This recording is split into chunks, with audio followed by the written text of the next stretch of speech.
주의 영광 가운데 예배하는 것이 교회고요. 오늘 본문의 말씀도 마가복음 4장 26절 이하의 말씀으로 교회, 하나님의 나라 비전이라는 제목으로 함께 나누고자 합니다. 예수님의 공생의 기간은 우리가 잘 알다시피 부활하여 승천하시기 전까지 3년의 세월을 지내셨습니다. 근데 예수님께서 전하고자 하셨던 복음은 천국 복음입니다. 이 지상에 사는 사람들이 예수님의 말씀을 굉장히 이해하기는 쉽지 않았어요. 그래서 예수님께서 곧잘 사용하셨던 방법은 비유를 통해서 천국 복음을 선포하시는 일이었습니다. 오늘의 본문의 말씀 중에도 두 가지의 비유가 여기에 나옵니다. 하나는 씨앗 비유요, 또 하나는 우리가 너무나 잘 아는 겨자씨 비유입니다.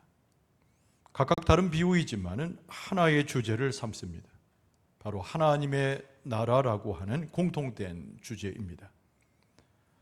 이 두 가지 씨앗 비유를 통해서 예수 그리스도께서는 많은 사람들에게 설명하고 설교하셨습니다.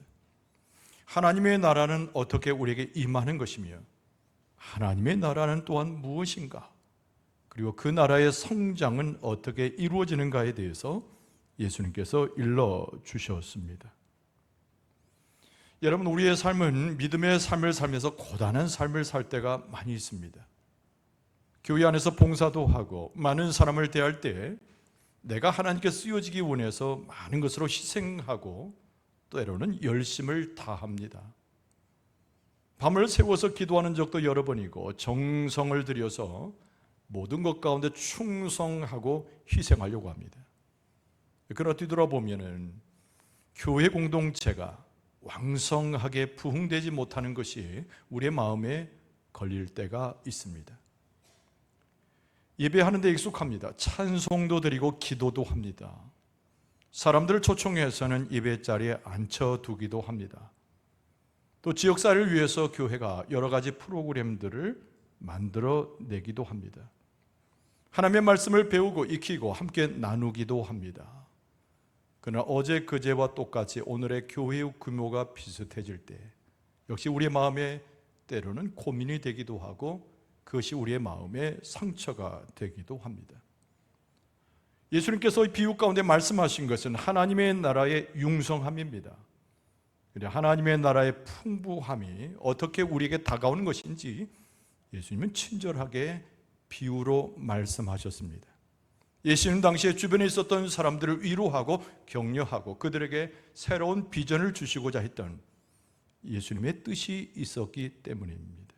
자, 예수님이 말씀하시는 하나님의 나라는 도대체 무엇이며 그 나라는 어떻게 융성해지는 것인가? 예수님의 말씀에 귀 기울일 때 우리는 교회 공동체 그리고 하나님의 나라, 복음의 씨앗이 어떻게 번창하는가를 보게 됩니다. 한 가지 유념할 것은 오늘 예수님께서 말씀하신 씨앗은 하나님의 나라와 동일합니다.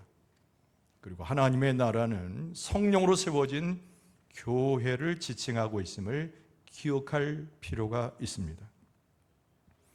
예수님께서 하셨던 비유를 살펴보기를 원하는데 그 첫 번째가 씨앗의 비유입니다. 여러분, 복음서에 여러 번 예수님께서 비유로 말씀하셨음을 제가 이미 이야기한 바 있습니다. 하나님의 나라를 설명하실 때 예수님께서 첫 번째로 자라나는 씨앗의 비유를 설명하셨습니다. 예수님의 말씀에 귀를 기울여 봅니다. 예수님께서 첫 번째로 강조하셨던 것이 무엇이었을까? 농부가 있는데 농부는 씨앗을 뿌리는 자, 곧 씨앗을 심는 자임을 예수님께서 강조하셨습니다. 하나님의 나라는 다른 것에 있지 아니하고 하나님의 생명의 씨앗을 뿌리고 심는 것에서 출발함을 예수님께서 강조하신 것입니다. 26절 말씀에 또 이르시되 하나님의 나라는 사람의 씨를 땅에 뿌림과 같으니라 라고 말씀하셨습니다.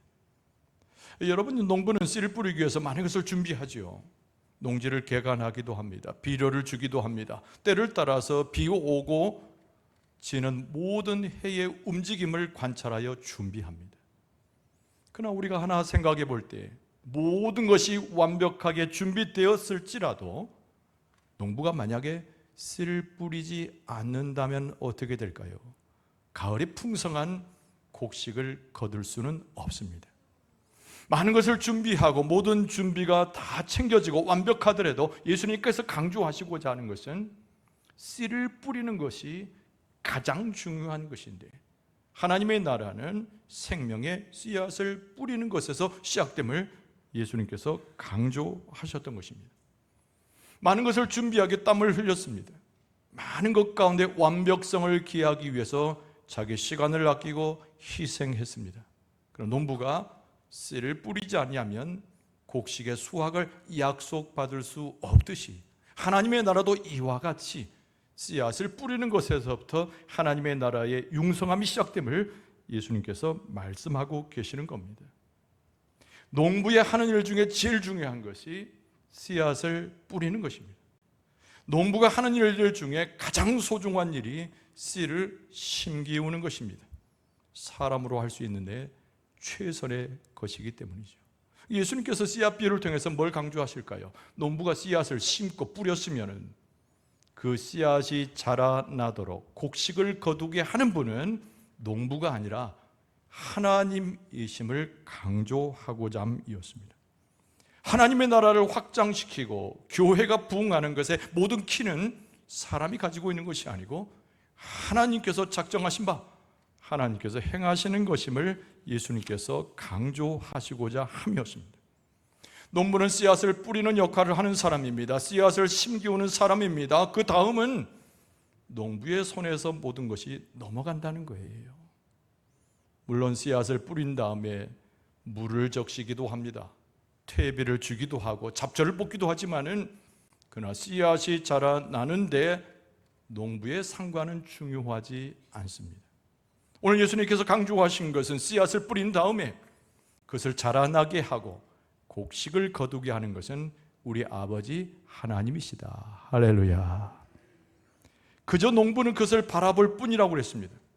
농부는 씨앗을 뿌렸더라도 씨앗이 자라나는 것을 실제로 알지 못한다고 예수님 말씀하셨습니다.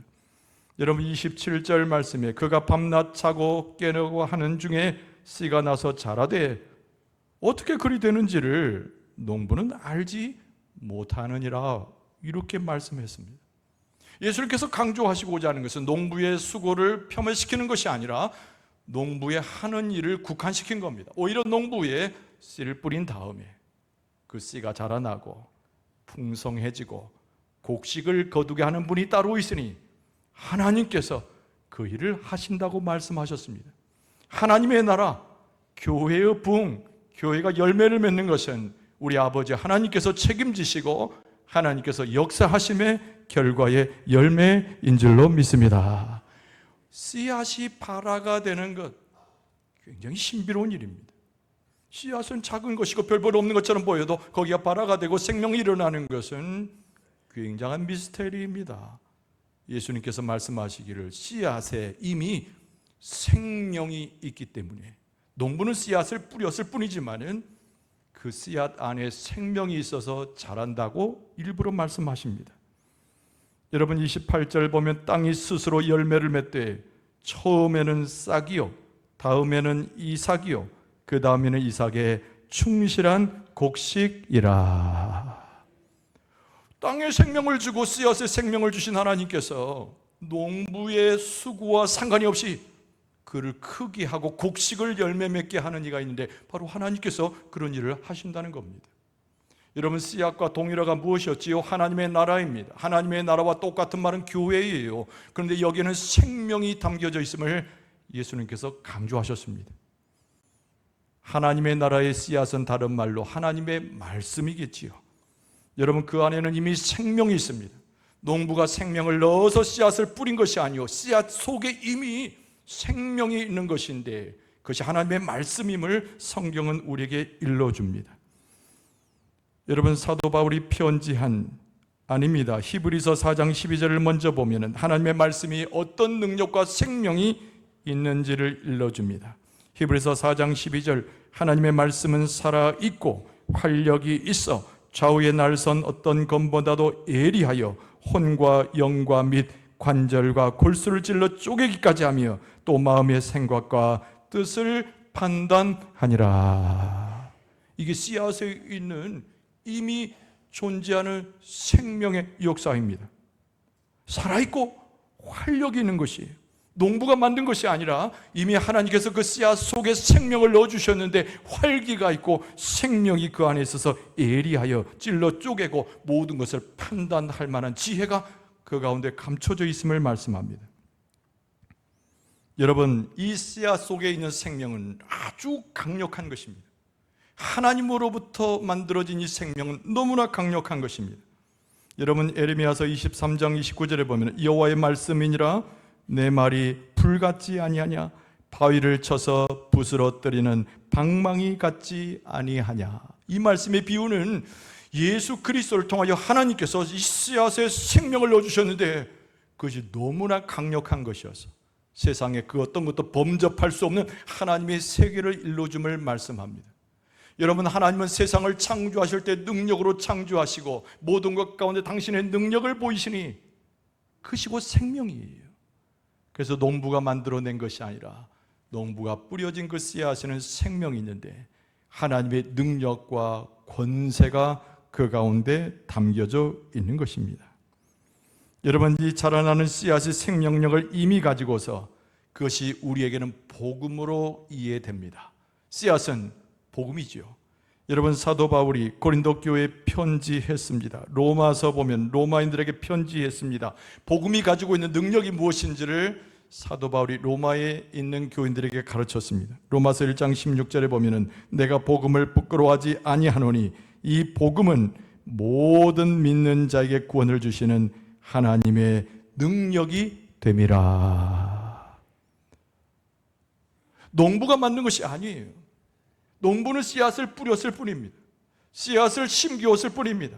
그런데 씨앗 속에는 이미 하나님의 생명이 넣어져 있는데 그것은 곧 복음이 되어서 우리 가운데 구원하는 능력을 가져옴을 성경은 우리에게 말씀합니다.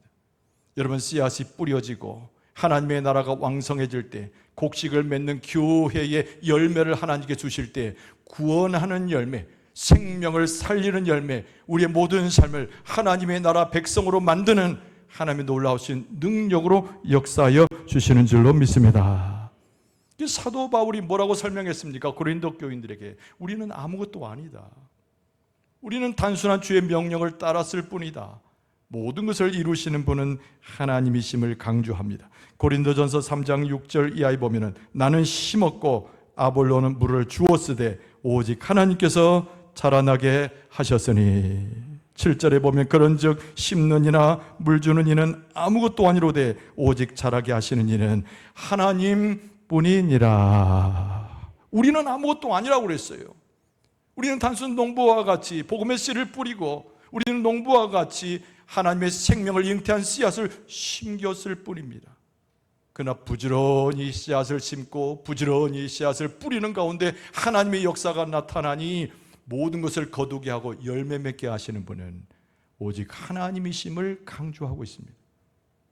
여러분, 하나님의 나라가 융성해질 때, 하나님의 나라는 교회가 부흥할 때 하나님께서 간섭하셔서 씨앗에 담겨진 하나님의 말씀에 담겨진 하나님의 권세에 담겨진 그 생명을 통하여 우리를 거두고 이끌어 주시는 줄로 믿습니다.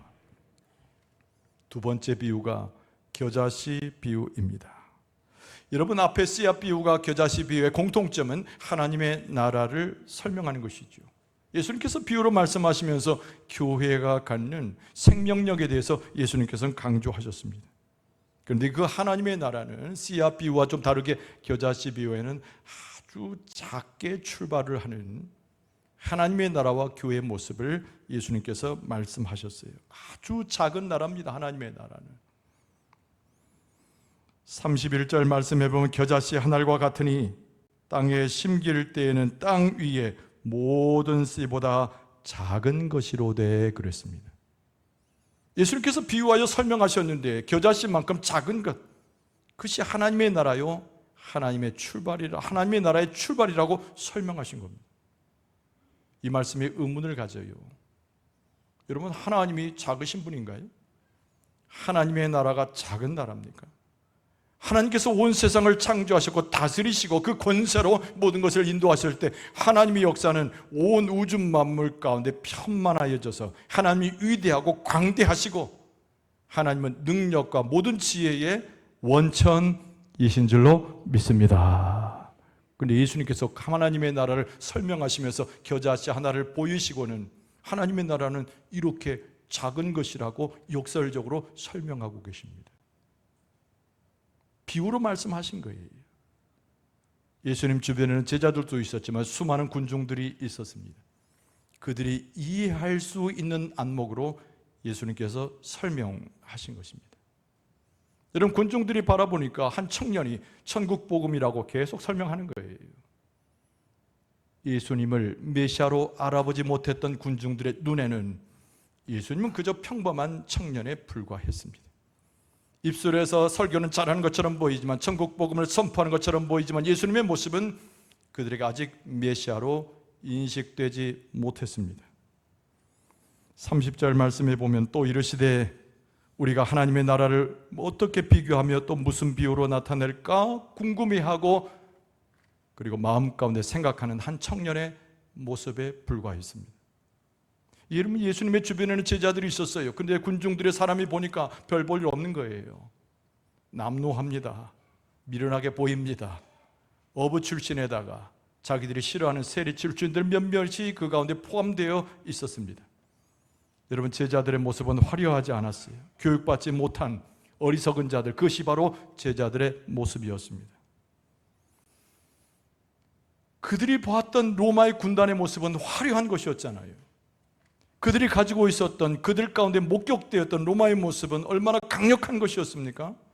예수님의 모습은 평범한 것이었고 제자들의 모습은 아주 작은 것들이었어요. 예수님께서 설명하신 겁니다. 하나님의 나라는 이와 같이 평범하고 아주 작은 것에서 시작된다고 예수님께서 말씀하신 겁니다.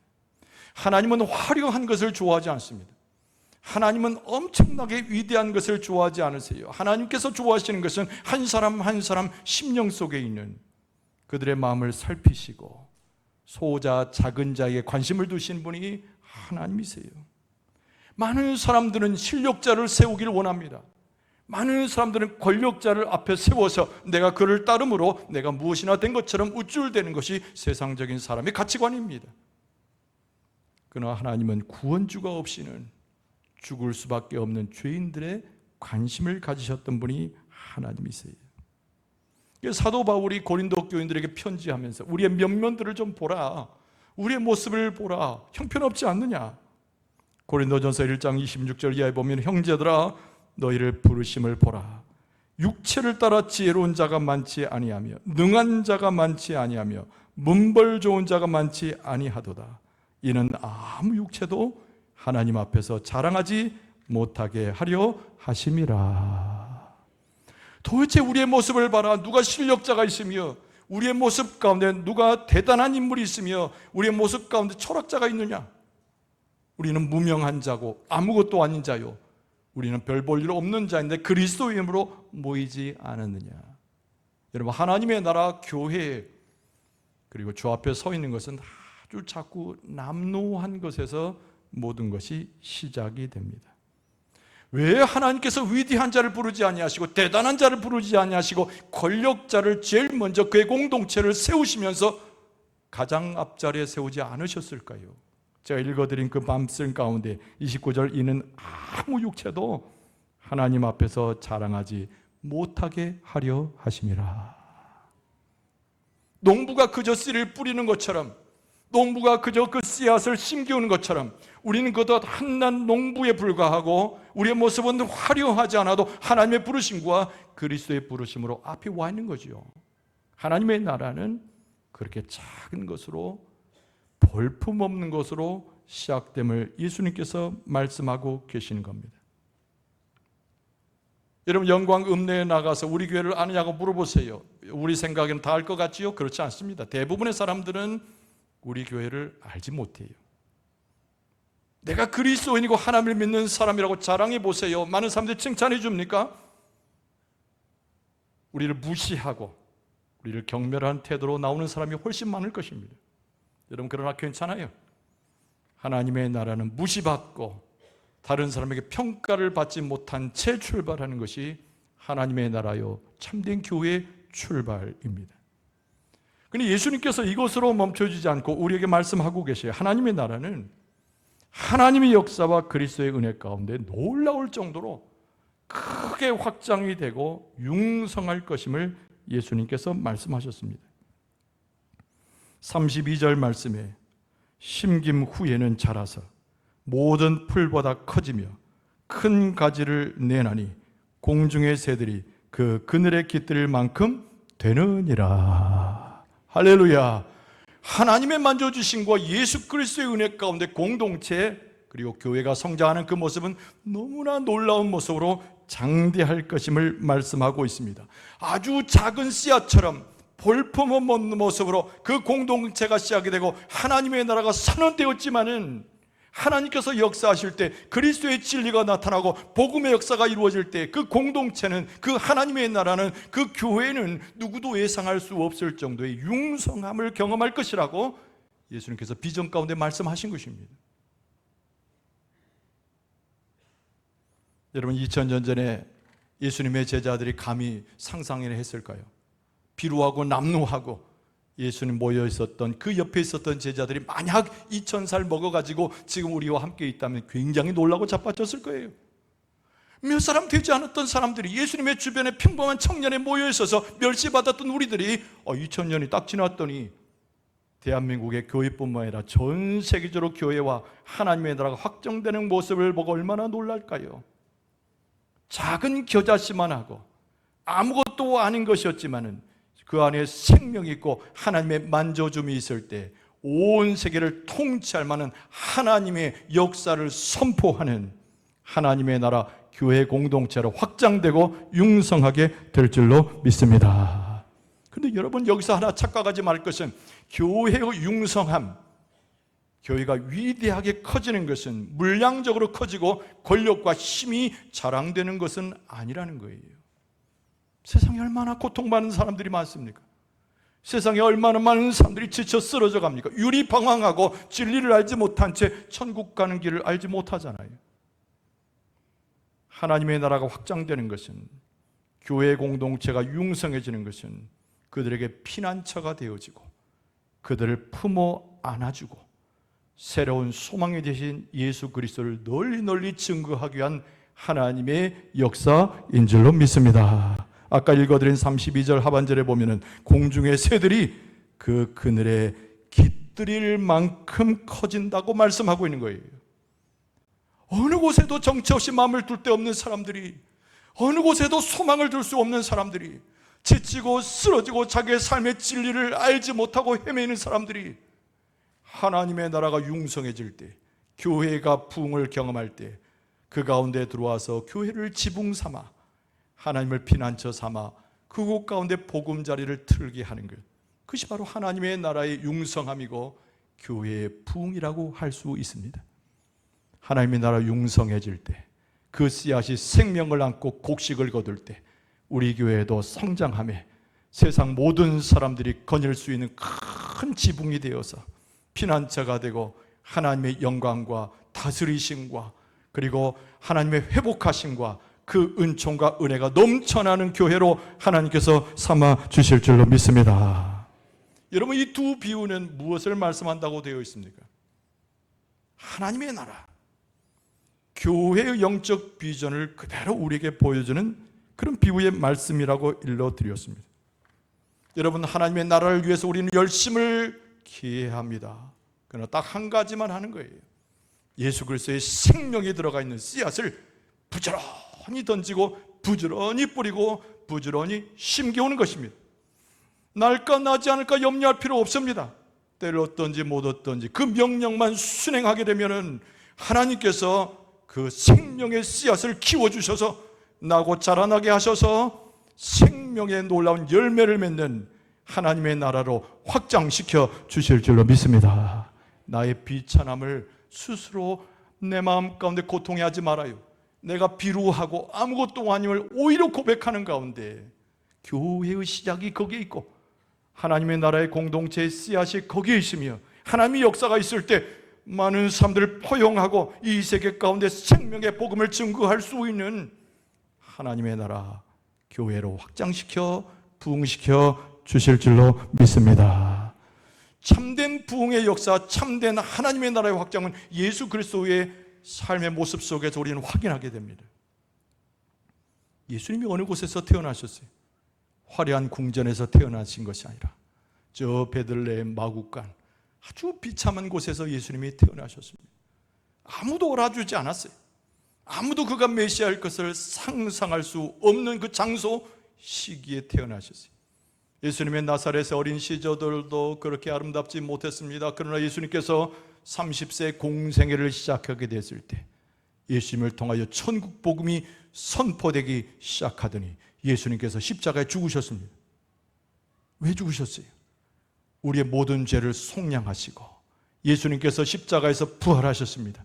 왜 그러셨어요? 사망 권세를 깨뜨리시고 하나님의 권세로 죽음을 이겨내신 줄로 믿습니다. 40일간 이 땅에 계시다가 하늘로 승천 올라가셨는데 지금도 하나님의 우편에 계셔서 세상을 다스리시고 베들레헴의 마구간에 태어났던 너무 작았던 아무것도 아닌 존재가 온 세상, 온 우주 만물 가운데 생명의 근원이 되어 역사하시게 되었으니 이것이 씨앗 비유와 겨자씨 비유에 할 만한 하나님의 나라의 융성함이 아니고 무엇이겠는가? 여러분, 우리는 예수 그리스도의 복음을 살고 예수 그리스도의 복음을 증거하며 작은 것이었지만 아무것도 아닌 것이었지만 볼품없는 것이었지만은 하나님의 나라의 융성을 따라서 교회가 예수 그리스도의 중심으로 융성하게 부흥하고 그 비전 가운데 성장하게 될 줄로 믿습니다. 아무것도 아니지만 자라나게 하는 하나님의 역사를 통해서 아무것도 아니지만 새들이 깃들 만한 귀한 보금자리 피난처와 같이 하나님이 삼으신 것처럼 우리 교회의 비전은 하나님의 나라의 비전에 맞게 씨앗과 겨자씨가 자라나는 것처럼 하나님의 역사를 이루는 교회가 될 줄로 믿습니다. 할렐루야. 주께서 이루실 줄로 믿습니다. 여러분과 저를 통해서 하나님의 역사를 이루실 줄로 믿습니다. 하나님의 뜻한 바가 나타날 줄로 믿습니다. 생명의 역사가 일어날 줄로 믿습니다. 변화시킬 줄로 믿습니다. 하나님의 나라가 들어오게 될 줄로 믿습니다. 예수님의 비유를 잘 새기시고 하나님이 이끄시는 대로 그리스도의 복음으로 삶을 살아 진정한 융성함과 부흥의 역사를 맛볼 수 있는 여러분과 저의 모습 되어줄 수 있기를 주의 이름으로 축원합니다.